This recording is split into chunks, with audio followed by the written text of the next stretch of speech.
उसकी कमाई हुई दौलत किसी आदमी की वो योग्यता है जिसके सहारे वो आगे कई दिनों तक जिंदा रह सकता है। यानी अगर वो आज काम करना बंद कर दे तो वो बिना कमाए कितने दिनों तक जिंदा रह सकता है, यही उसकी अमीरी है। नमस्कार, मैं हूं अवधेश श्रीवास्तव और हम चर्चा कर रहे हैं रिच डैड पुअर डैड की, written by Robert T Kiyosaki.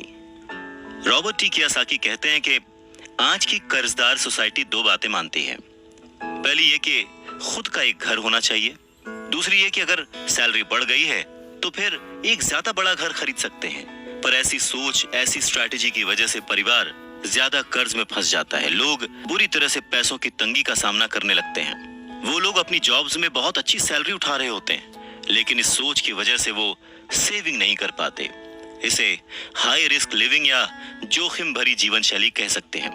और इसका कारण छोटा सा है, ऐसे लोगों में पैसे की समझ ना होना, पैसे को कैसे मैनेज करते हैं ये पता ना होना। 90s के दशक में जॉब्स में बहुत ज्यादा गिरावट आई थी, रिसेशन आया था, और तब ये बात पता चली कि जो मिडिल क्लास है वो पैसे के मामले में कितना सुरक्षित है। तब से लेकर आज तक बहुत कुछ बदला है। अच्छी बात यह है कि आज लोग ज्यादा अवेयर्ड हैं। उन्होंने सही जगहों पर इन्वेस्ट करना शुरू कर दिया, और म्यूचुअल फंड में लोगों ने ज्यादा इन्वेस्ट इसलिए किया क्योंकि उन्हें लगता है कि वो ज्यादा सुरक्षित है। औसत म्यूचुअल फंड खरीदने वाले आदमी नौकरी में, टैक्स और मॉर्गेज चुकाने में, अपने बच्चों की कॉलेज की फीस देने के लिए पैसे बचाने में, अपना क्रेडिट कार्ड का हिसाब साफ करने में बहुत ज्यादा बिजी रहते हैं। इतना उनके पास वक्त नहीं होता कि वो ये आर्ट सीख लें कि किस तरह से म्यूचुअल फंड लिया जाए या किस तरह से इन्वेस्ट किया जाए।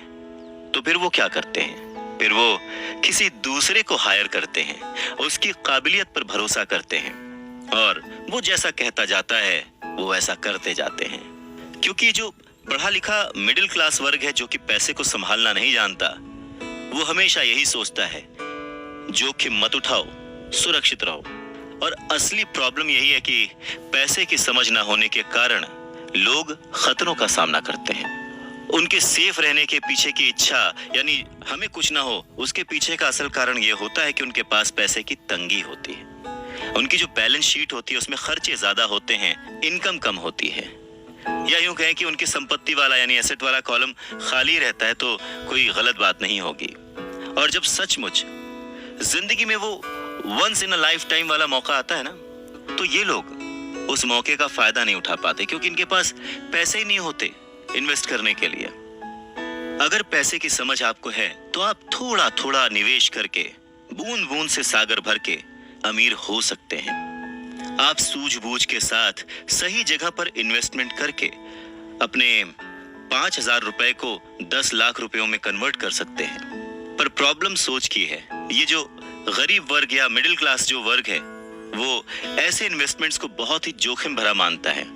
पर वो ये नहीं जानता कि प्रॉब्लम इन्वेस्टमेंट में नहीं है, प्रॉब्लम उनकी सोच में है, उनकी नासमझी में है। वो ये नहीं जानते कि पैसा कहाँ लगाना है।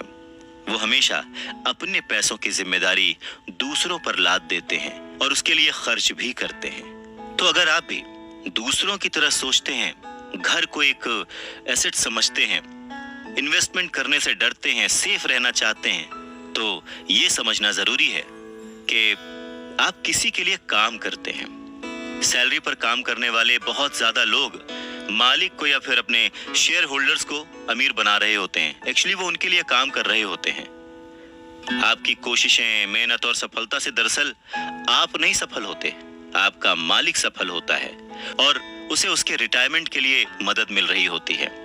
अच्छा, दूसरा, आप सरकार के लिए काम करते हैं। आप समझ सकते हैं कि जब आप काम करते हैं, पैसे कमाते हैं, तो उसका एक हिस्सा टैक्स के रूप में सरकार को जाता है। तीसरा, अगर आपके पास घर है जिसे आप अपना एसेट मानते हैं, जो कि दरअसल एक लायबिलिटी है, तो आप बैंक्स के लिए काम करते हैं। क्यों? क्योंकि आपने उन घरों के ऊपर लोन ले रखा है, और वो लोन चुकाने के लिए, क्रेडिट कार्ड का कर्ज चुकाने के लिए आप दिन रात मेहनत करते हैं।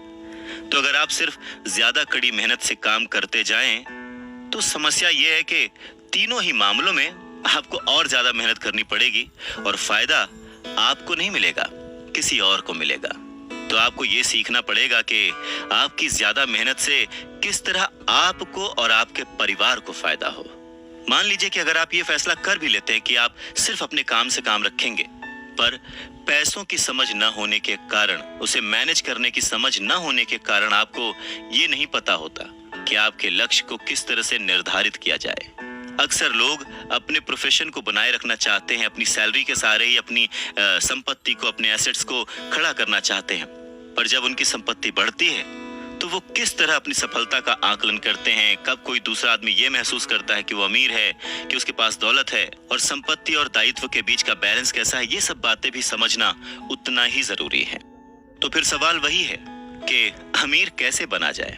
अमीर बनने के लिए आपकी संपत्ति, आपकी सफलता, आपके आसपास का माहौल, आपकी दौलत, इन सब के बारे में आपको सोचना पड़ेगा। एसेट्स और लायबिलिटीज के बारे में सोचना पड़ेगा। सबसे इंपॉर्टेंट है कि अपने दिमाग को हमेशा खुला रखना पड़ेगा, क्योंकि ये जिंदगी भर का सब्जेक्ट है। आपको ये सब्जेक्ट जिंदगी भर पढ़ना है, सीखना है और अमीरी की राह पर आगे बढ़ते जाना है।